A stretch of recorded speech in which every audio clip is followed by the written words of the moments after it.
Fis-sensiela qarib il-Malti ser tisimgħu silta oħra mir-romanz Id-dinja rota, romanz storiku Malti ta' Giuse Gallia, iddramatizzat minn Robert Scalpello.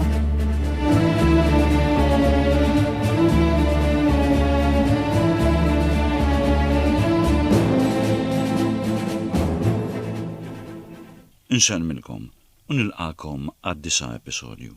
F'episodju 8, Michel Anton Vassalli sar jaf illi r-romblu karti li kien ġabar mill-art kien tal-kanonku Karwana. Għalhekk ma li dan iltaqa' miegħu fl-ewwel laqgħa li kellhom f'ħal-qormi newilulu. Ir-romblu karti kien fih kitba illi setat iġibu fali kbir lil kanonku Karwana milli kien jixħed ftehim ma' xewwiexa kontra l-Gran Mastru. Fuq hekk il-kanonku żammu fuq demm id-dars lil Michel Anton Vassalli għax ħaseb illi kien ara dak illi kien hemm miktub u bekk seta' jixlieħ. Is-Sinjura Bettina u l-qaddejja tagħha Fransina intebħu illi kienu għamlu żball kbir illi rikbu fuq il-feluka Griega għax hemmhekk iltaqgħu ma' George Huċensu Barbara illi intebħu illi kienu wassal tarif dwar il-ħidma tal-Franċiżi f'Malta lill-ammiral Ingliż Nelson. Is-Sinjura Bettina ħadita bi kbira għaliex daħlet frasa illi George u Ċensu kienu jġembu mal-Ingliżi. Tajt dawn it-tnejn ikollhom wiċċ jersqu lejn is-Sinjura Bettina wara dak kollu li għamlet għalihom meta ħarbet lil Ċensu u lil Michel Anton Vassalli mill-ħabs. Ma se naraw il-patrun tarotta lejn l-art u daħal f'Pizzo, port żgħir ftit mili bogħod minn Napli, fejn tefa' l-ankri ħdejn il-mol tad-dwana. Daħlejn fil-port ta' Pizzo u tfall-ankri ħdejn il-mol tad-dwana kollha x'patrun! Billi dak iż-żmien ir-renju ta' Napli kien imqalleb bit-tixwix u taħbit imqanqlin mill-Revoluzzjoni u billi kien hemm il-biża' illi Napoljun mill-Italja ta' fuq fejn kien wasal rebbieħ kellu f'moħħu li jibqa' nieżel bil-qawwa tiegħu kollha biex ikisser is-saltna ta' Napli. Il-gvern ta' hemm kien imwerwer u kien b'sebgħinejn għal kull min jasal minn barra. Għalhekk malli l-feluka trakkat mal-art, 4 siesa tal-port telgħu fuqha u qalu lill-patrun u lill-passiġġieri biex imorru magħhom għand il-kap tal-port. Patrun! X'inqala? Patrun, deras inxvizzjali tal-port l-istħajjel ikunu jridu jitilgħu abbad dawn? Ħallihom jitilgħu. Dawn ġralhom bħal ħmar mismut kull ilma jaħsbuh misħow dawn. Buongiorno! Siamo venuti per controllare I documenti. A piacere vostro, accomodatevi. Qui siamo tutti maltesi. Ah, maltesi? Ma io vi conosco. Abbiamo già fatto conoscenza qualche mese fa. Sì, vedo che hai una buona memoria. Ma tu non sei maltese, no? No, hai ragione. Io sono greco e sono anche il capitano. Va bene. Dovrete venire tutti a terra. Tutti? Dispiacente, tutti, sì. Dobbiamo eseguire l'ordine del mandante del porto, no? Va bene, quello sew. Kulħadd jinżel l-art! Kulħadd jinżel l-art! Brajdilhom! Kulħadd għalfejn, sur patrun! U x'inqala, Sinjura? X'inqala issa? Ikonna ninżlu l-art, Fransina, ikonna ninżlu l-art x'biċċa nkwiet ħallna fiha. Bħalma Fransina kienet semet, George Barbara kien mar wassal lill-ammiral Nelson l-aħbar li bastiment Franċiż kien telaq mill-port ta' Malta biċ-ċittadina Bow xewwiexa oħra bħalu li kienu sejrin Franza b'tarif sigriet għad-direttorju f'Pariġi. L-ammiral Nelson li kien jiskareġġa bil-flotta tiegħu lejn il-punent ta' Sqallija taħt ir-rieħ ta' Sardinja, dejjem imħejja l-kaċċa tal-bastimenti Franċiżi, ħataf l-aħbar li wassallu Barbara u minnu fih qassam il-forti tiegħu għall-attakk. Oh, George, welcome aboard. What brings you here? Sur Ammiral. Yes, tell me, George. Għandi narfek, il-bastiment b'xi spjuni Franċiżi abbord fosthom iċ-ċittadina Bow li sab fi triqtu lejn Franza b'xi tarif siwi għad-direttorju f'Pariġi. You're sure about this information, George? ċertissimu, Ammiral, ċertissimu. Jaħtieġ li tara x'tagħmel biex ma tħallihx jitbiegħed minn dawn l-ibħra. Ħalli fidejja, George. Leave it to me. Captain? Captain? Yes, Sir Admiral, in my office. Now, we have work to do. Thank you, George, for this vital information. Sur Ammiral, Yes, George, what is it? abbord dak il-bastiment Franċiż hemm ħija ċensu. Your brother? And what's he doing there? Qed jaqdi dmiru bħali, Sinjur. Oh, I see. All right, George. I understand. We'll spare your brother. Don't you worry. Bil-manuvra li għamel l-ammiral Ingliż, il-bastiment Franċiż fid-dawl ta' qamar baqa' dieħel fin-nasba. Kien imdawwar minn żewġ bċejjex tal-gwerra, ġie għat-tir tal-kanuni u ma seta' jagħmel xejn. It-taqbida ma damitx wisq. Sparar ta' kanuni miż-żewġ naħat, raxxa balal, l-arblu majistru tal-bastiment Franċiż imqaċċat, il-qluħ imċarrat. Nelson, kif kienet id-drawa tiegħu? Ta' ordni l-żewġ fregat Ingliżi biex ħaxknu bejniethom il-bastiment Franċiż li safam fixkel, imxikkel, imħarbat u mirboħ. Fizzjal, b'tajfa baħrin miegħu, tela fuq il-bastiment Franċiż biex jaraw il-passiġġieri u jeżaminaw id-dokumenti. Ġabru kull ma saħbu jott għalihom li l-Franċiżi żammewhom priġunieri abbord u lil-Maltin niżluhom u ħaduhom magħhom fuq il-fregata Ingliża. Mid-dera, George Barbara kien tarraf xi kelma lil ħbiebu Ingliżi biex lil-ħoħ ċensu Barbara jeħilsu wielu ħafif. U billi l-Maltin ma kellhomx jaqsmu fit-twajir bejn Franza u l-Ingilterra, l-Ingliżi ma kellhomx għalfejn jiġbruhom mal-edewwa tagħhom, għalhekk tellawhom fuq il-wejla u batuhom lejn il-feluka Griega biex din twassalhom l-art. George Barbara baqa' fuq il-fregata Ingliża għax Nelson xtaq jarah biex jiftehmu fuq ħwejjeġ oħra. Il-kap tal-Porta Pizzo ra l-Maltin wieħed u stħarriġhom dwar il-wasla tagħhom f'dak il-port. Wieħed jista' jaħseb li Sinjura Bettina kif ukoll ċensu Barbara kellhom dan biżejjed biex jaħbu mill-kap il-ħsieb ta' moħħhom. U malli jaraf li kienu Maltin ġejjin minn Malta bla ma qatt jarbilhom wisq, telaqhom imorru fejn iridu. A quale scopo siete qui? E x'inhu l-għane tal-wasla tagħkom f'dan il-port? Sur Kmandant, il-maħna xi bxejjex tal-gwerra Franċiżi u bżajna minnhom u ħassejna li jkun aħjar għalina insibu kien hawn fil-port ta' Pizzu. Hawn dawn jistgħu jixdu għal dak li qed ngħid jien. Għajtulu! Iva, xewwaqt jgħidlek. Sur Kmandant. Saġġa deċiżjoni. Ħsib tajjeb, Kaptan, ħsib tajjeb. Ħale kont nagħmel jiena wkoll. Jiena ma nsibx li għandi li għalfejn inżomkom hawn magħna tistgħu tissuktaw fi dmirijietkom. Grazzi, Sur Kmandant. Tassew ġeneruż. ċensu Barbara u s-Sinjura Bettina malli ħelsu mill-kap tal-port, infirdu u marru għal rashom, donnom qatt ma kienu jafu l-xulxin. Għalkemm dawk it-tnejn kienu jmilu lejn il-Franċiżi, bejniethom kienet tnislet bħal qejra fuq min minnhom l-aktar jingħoġob lil Napoljun. Imbagħad, wara li s-Sinjura kixfet l-imbrolji tal-aħwa Barbara, dik l-qejra tagħha imbidlet f'mibeda għax daħlet frasa illi dak id-diffużi ta' ċensu ried jallata u jibeda minn Bonaparti. Kif dejjem jiġri, meta bniedem jirkeb ir-rieħ u jakkwista ġieħ u seta', in-nies iduru miegħu bħal ferħ naħal idur ma' xeda għasel. Ikun hemm min jimxi wara bniedem kbir għax dan jirrappreżenta ideal jew fehma ġdida li jmissu qalb il-kotra. Iżda, ikun hemm ukoll bosta wħud illi jindesu ma' minu setani biex idabru rashom u jiġbdu n-nar għal xawwathom. Is-Sinjura Bettina u ċensu Barbara ma kellhomx rashom mimlija bir-risq illi ġabet maħa r-Revoluzzjoni Franċiża. Anqas ma kienu momija bitlablib firaħ li d-lonk kien jinstema' bħal l-istrijuni. Iżda it-tnejn kellhom ġibda kbira lejn Napoljun. Biss il-ġibda li kien iħoss Barbara kienet imqanqla minn sentiment differenti minn dak tas-Sinjura.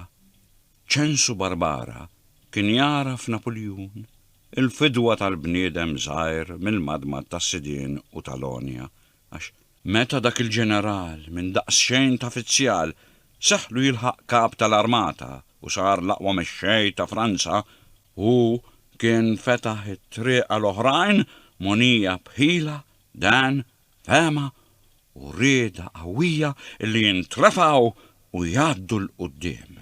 Minnaħa l-oħra, is-Sinjura Bettina, bniedma aristokratika, kienet tara f'Napoljun, il-bniedem illi rażżan is-sankullotti Franċiżi li kien qiegħed ifassal għamla ta' ħajja ġdida, ħajja illi ma kienitx tbaxxi u twarrab ġieħ u nuri u nobbiltà. Fit-tqanqil ta' dik il-ħajja ġdida, is-Sinjura Bettina kienet taħseb illi ssib post illi jgħod għaliha. Is-Sinjura Bettina ma tnikretx f'Pizzo. Hi, bla telf ta' żmien, telqet għal Ruma bil-ħsieb li minn hemm issib mezz biex tmur Milan fejn Napoljun kien waqqaf il-kwartieri ġenerali tiegħu.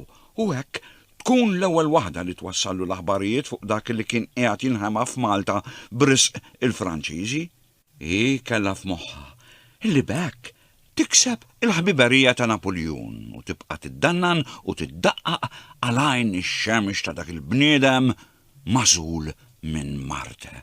Minnaħa tiegħu ċensu Barbara ma kienx biħsibu jibqa' lura, dan kien ilu jikkonfoffa bil-kliem u bil-kitba biex il-Franċiżi jaqilgħu il-kavallieri minn Malta u kellu f'Pariġi ħbieb illi jagħtuh id-dawl u jmexxuh fil-ħidma tiegħu, iżda kien għadu qatt ma kellu x-xorti li jiltaqa' ma' Napoljun. Issa Barbara kien jistenna illi dak il-ġeneral jarah u jkellmu u hekk jew hekk ma rridx jitlef dik ix-xorti. U wkoll kien jaħseb illi jekk ikun l-ewwel wieħed li jwassal l-aħbarijiet ta' Malta lil kap tal-Franċiżi dan ma jħallihx b'xejn. Is-Sur Paul Parisio ma kienx ħab pjaċir li Sinjura Bettina sefret bil-ħatfa biex tmur tintriga mal-Franċiżi.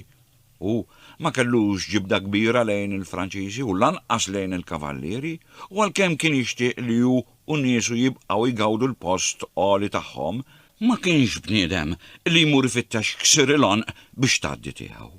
Is-Sur Parisio l-ewwel ma għamel intrafa mimma dawk il-ħafna partitarji Franċiżi illi kienu ta' sekwiet imorru jikkonfoffaw fil-palazz tiegħu.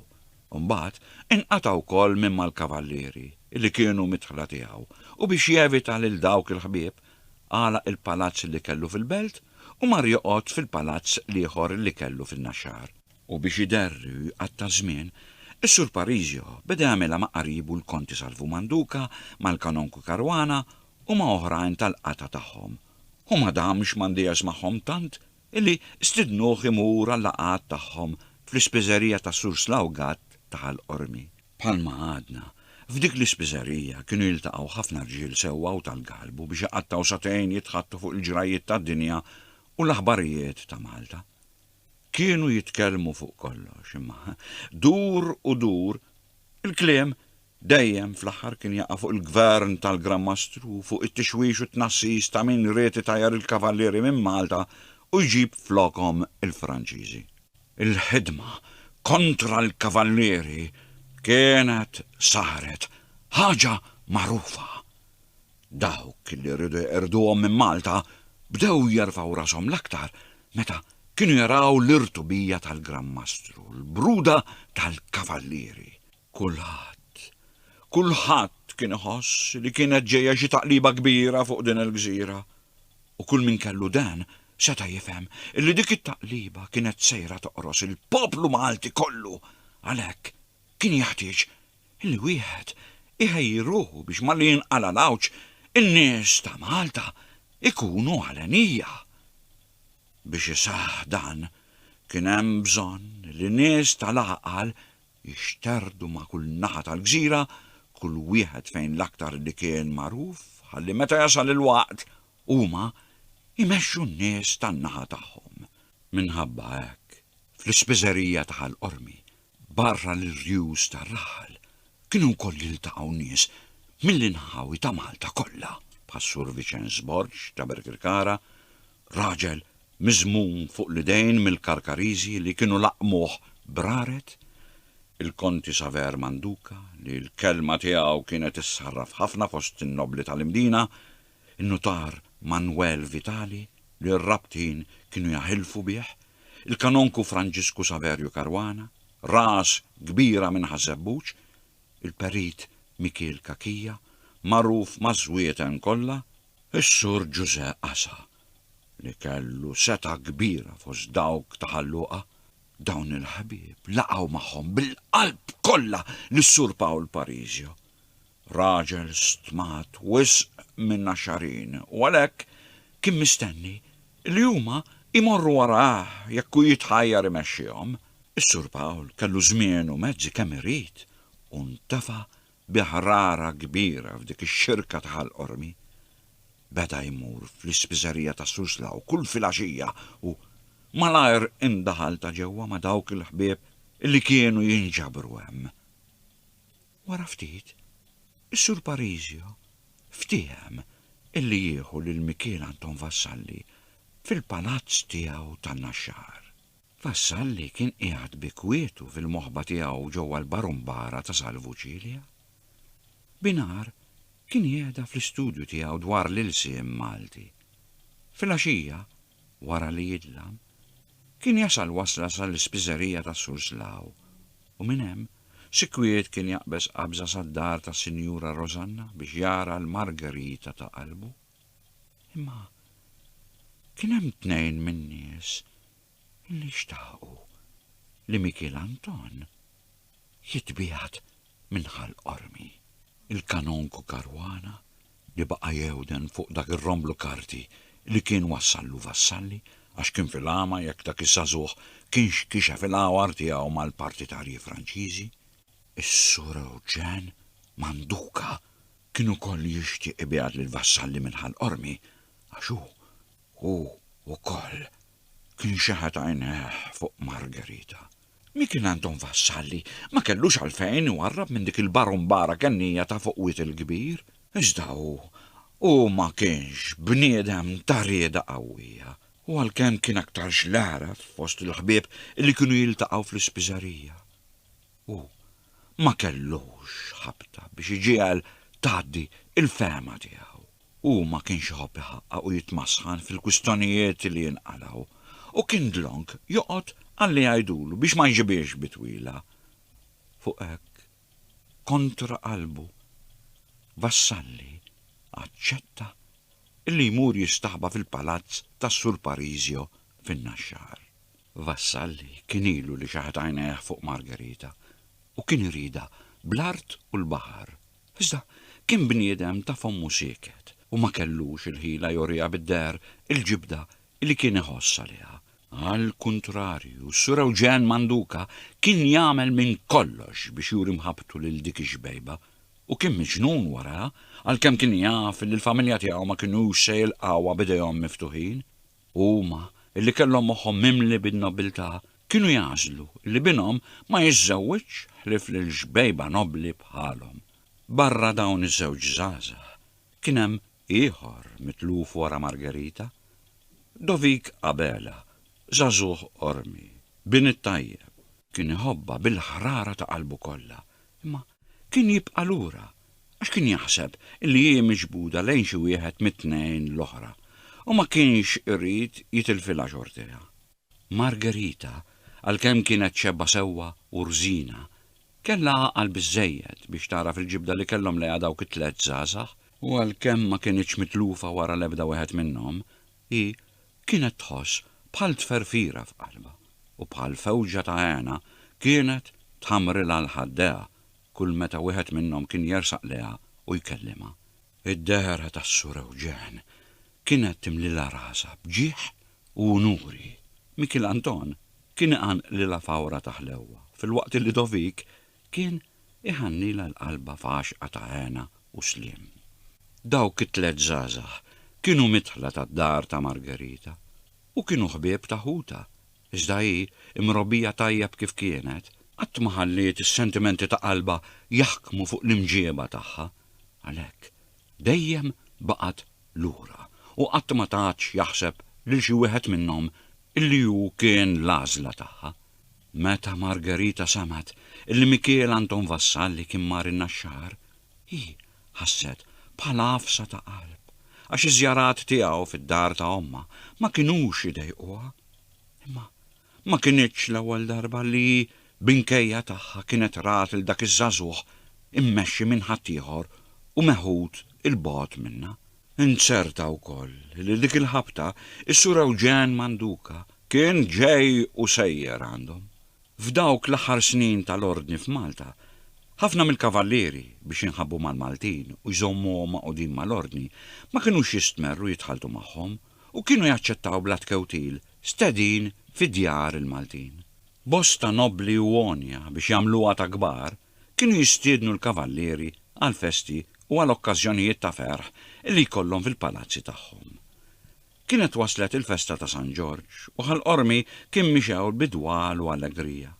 Dik il-festa minn dejjem tiġbed bosta nies u dakinhar il-kbarat ta' dik il-belt ta' Pintu jiftħu bwiebhom u jixxalaw bil-kif.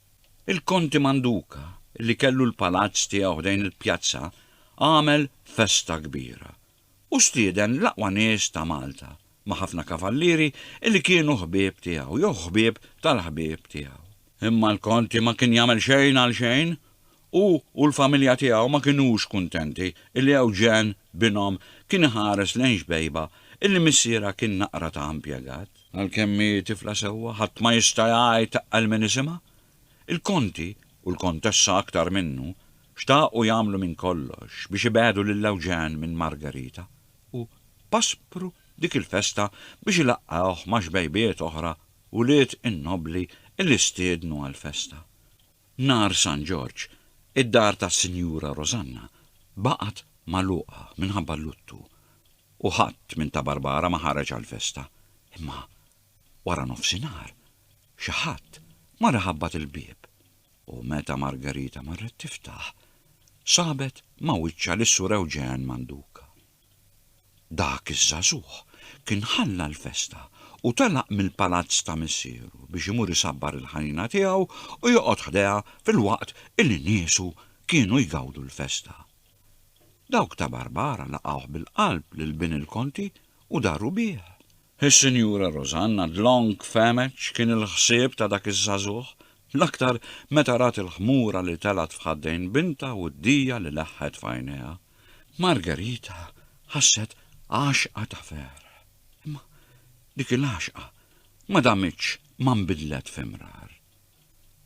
Ma għaddiex żmien wisq meta l-bieb raġan stama jħabbat. Din id-darba mar jiftaħ Anton Barbara u sab lis-sur Konti Manduca. It-tifel tiegħi hawn? Għaddi sur Konti, is-sur Eugene hawn qiegħed. Il-Konti daħal, imma baqa' fil-loġġa ma' ġenb il-ġnejna bla ma anqas qagħad bil-qiegħda fuq ix-xriek. Idħol ġewwa sur Konti. Stiednu Anton mifxul. M'għandix nagħmel hawn. Għajt it-tifel jiġi bla dewmien.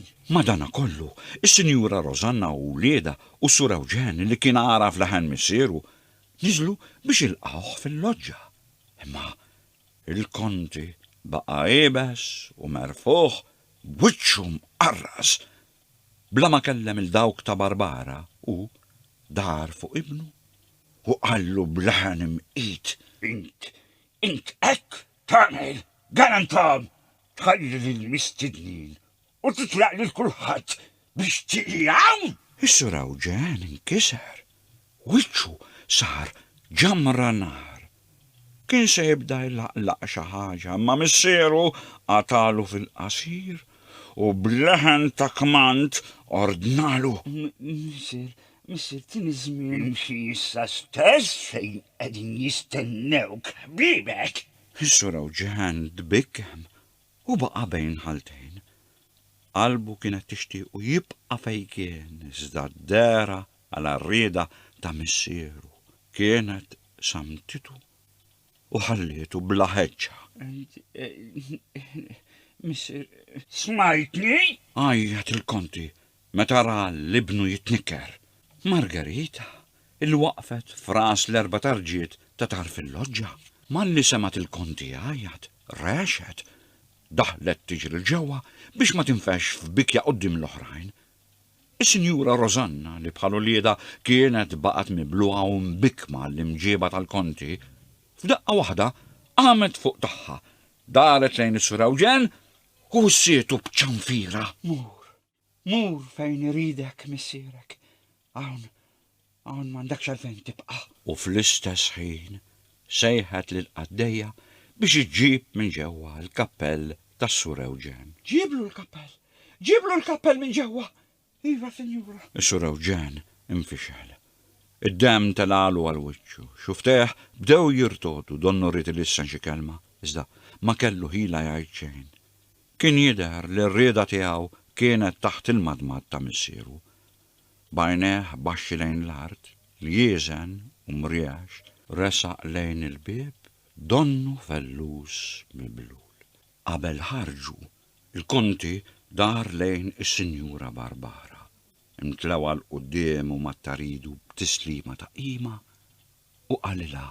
Is-Sinjura, jisobija li jollejt leħni f'darek, imma inti tifhem li Ewġenju mhux hawn postu. Anton Barbara tmeżmeż u għamel pass il-qudiem iżda ommu żammitu fil-waqt illi wiġbet lil-Konti. Sur Konti, dini dar il-galantomi u nis sewa, nis bħalkom m'għandkomx għalfejn tersqu hawn.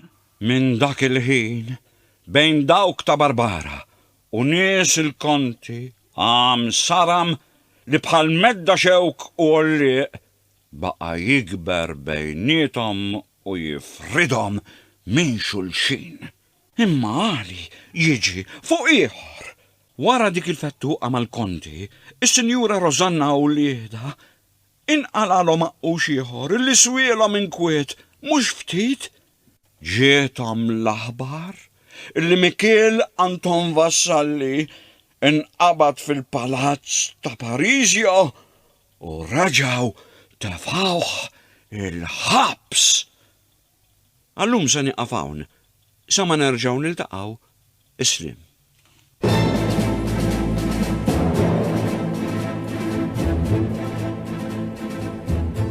Għadkom kemm smajtu silt oħra mir-romanz Id-Dinja Rota, romanz storiku Malti ta' Giuseppe Gallia, iddramatizzat mir Robert Scalpello.